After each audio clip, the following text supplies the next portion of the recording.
Hello and welcome to another Out of Spec Reviews video. Welcome here to Stuttgart, Germany, and welcome to the Mercedes EQA. Now, I am on a mission, of course, to drive every EV that's not available in the US, and while that may not be possible, we're at least making good progress. And here today, we don't have time to do all the crazy testing and everything I like to do, but we're going to take the Mercedes EQA, their newest, smallest electric crossover, for a little drive. But before we do that, let's run the intro and I'll tell you everything you need to know about it.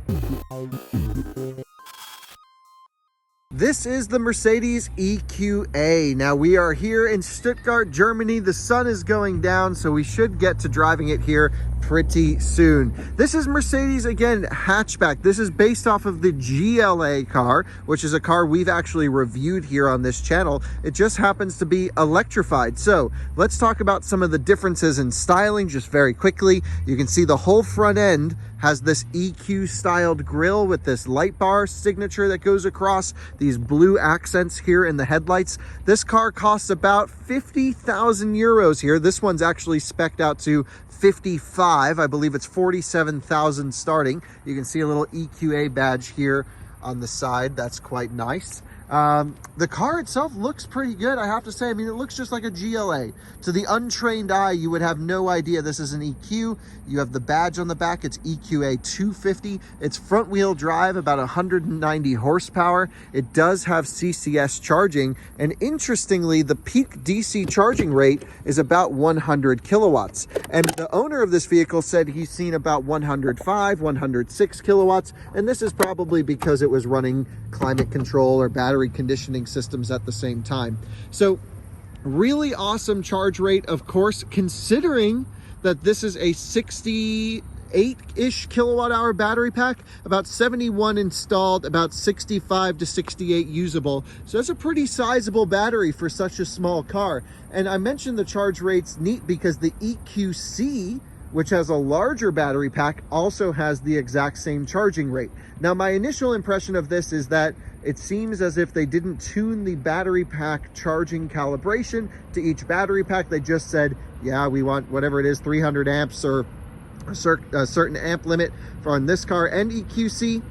You would think the EQC could charge faster because it has a bigger battery, but to me, that just seems like poor engineering.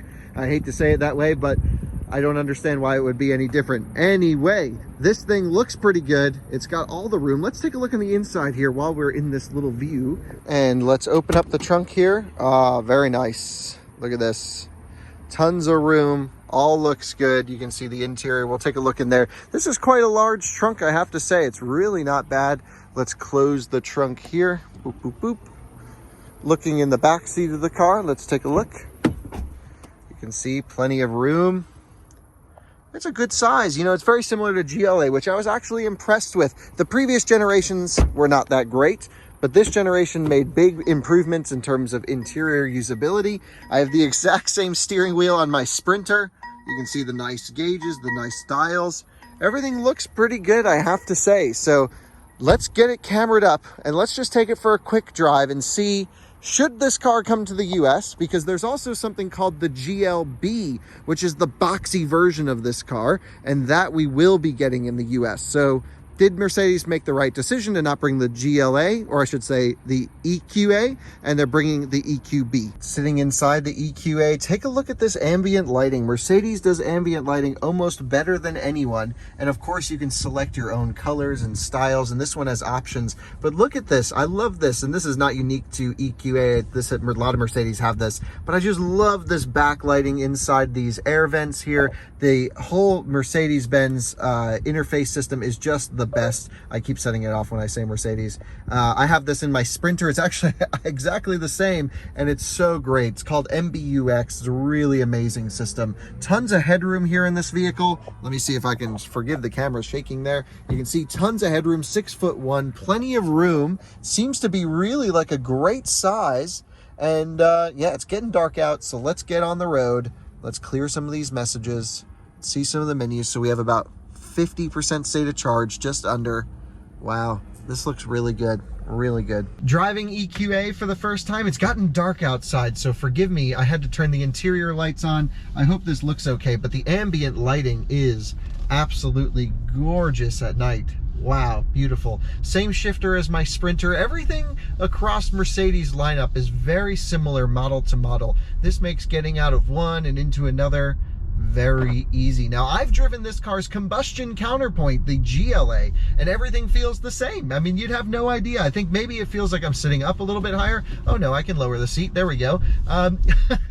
This is just, again, a simple quick drive from a viewer of the channel. Very nice of him to let us take it for a little ride. Here comes my friend Chris Rifa and his e-tron GT. We found a great little filming spot here in Stuttgart for us to base our videos out of. Let's try not to run anyone over. Mercedes steering wheel is so nice. The steering ratio, the weighting, everything feels premium. You know, I have to say, I don't think this car looks that premium from the outside. It does. It looks okay, but the EQ front ends are not doing it for me. This new black grille styling thing, especially on EQS, EQE, I think it looks pretty gimmicky, I have to say. I'm not loving the styling, but when you get inside, oh, it's so good. Really is truly good here. So, full throttle. Oh, it's got some pickup. It's good. 190 horsepower front wheel drive. I felt some torque steer. You guys know I'm not a fan of front wheel drive EVs, but I think maybe because it's a combustion chassis, we can forgive it because it's a front-wheel drive base combustion chassis, of course. Yeah, I don't know which way we should go. I guess we'll go to Ulm and Stuttgart this way, full power. Ah, beautiful city. Yeah, so lots of traction control. When you get the wheel straight, then it goes. This thing feels soft and squishy and definitely not performance oriented here. This is more of a cruiser in comfort mode. There's also different levels of regen, so let's get up to speed here and try this out. So I have it in D+ right now, which means coasting. Then D feels like a combustion car, a little bit of resistance. Then D-. Oh yeah, it really slows down in D-. Is there another one too? Oh, there's D-. That's the bit. Let's try this. Whoa, it like stands on the brakes in D-. That's a ton of regen. Then if I pull and hold the right paddle, I get D auto, which will adjust the amount of regen needed based off of the distance to the car in front. So if they start slowing down, then the regen will kick in. The only thing I don't like about this automatic regen off throttle thing is sometimes I get confused, and again, I don't know about this particular car, with auto regen. If it's, you know, subconsciously I'm thinking maybe, well, we're on adaptive cruise control, and I end up thinking it can stop, but it only goes to the point where regen's maxed out, and then you have to supplement with full brake. So let's go regular D. Actually, I want to go D+. I want to feel the regen brake pedal blending. So let's see here. Now touching the brake, and it runs in brakes. It's not the best brake pedal. It's responsive, it's light, but I think that's the problem. It's a little bit too light to really feel how much braking force you're giving it. So I'd say Mercedes should work on the brake pedal blending a little bit. My initial impression, yeah, it's a little bit bitey, grabby, it's a little squishy. Not sure I like the feeling there. In terms of driver assistance, this one doesn't have, it does have adaptive cruise control. What? So on, set, distance, close and far. So this is limit. I need to put it to on. Here we go. Now I have it set to 90 kilometers per hour. It's so nice. It's the same as my Sprinter, and it's actively steering for me in a GLA or EQA. EQA? Yeah, that's what it's called. And we're just actively centering. And the nice thing is this is a haptic wheel. Nope, you have to put torque into it, it seems like. So yeah, and it follows pretty close, which is nice, but we can extend the distance out with this little switch here. So now we have some more distance in between. Wow, the car at night is gorgeous. It's pretty quiet. It feels like a quality product. I mean, you would expect this from a Mercedes, of course, but I would say it feels nice. It's pretty quiet. We'll get off here and make a U-turn. 68 kilowatt hour battery pack usable. 65, 66, something like this. That's a lot for this little car. Now, we're not going to do any range tests on this car today or charging tests, but if you guys really want to, perhaps we can arrange for this while we're still over in Europe using the brake pedal. I'm just gonna go D minus minus. So much regen. There is a benefit of front wheel drive EVs, and that's the amount of regen that you can have charging up the battery. Nice, it pulls up the top camera when I come up to the stoplight. A lot of Mercedes do this, so you can see the stoplights overhead, especially here in Europe. They're on our side, not across from the intersection, so this works well. You know, what do I think? Well, I've recently tested EQC, and this feels certainly less premium than EQC, but not by much. It's quiet. The steering wheel is the same. It gives the same impression of a quality product, but it doesn't feel as nice, of course. Let's try some acceleration. So we'll change the mode into sport mode here. So let's see if we can merge onto the highway. Whoa, throttle's instantly more responsive. Just spun the tires. I think we should go this way here. So let's do this. Yep, I think we're correct. Merging onto the highway here. Test the cornering. Whoa, body roll central, baby. Oh, it's a little twitchy in the corners. And wide open throttle. Yeah. It's so softly sprung that you hit the throttle and it comes up and you regen and it goes down and it wobbles in the corners. It feels like it can barely support its own weight. It's so soft, but it does mean it's going to be pretty comfortable. You know, at least on a long trip, this would be great.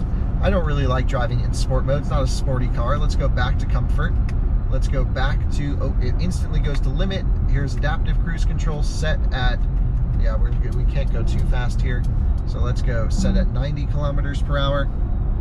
Active steering's on. Beautiful gauges, beautiful displays. It's the right size of car. It's just a bit expensive at this one at 55,000 euros. That's like 64,000 US, right? Something like this.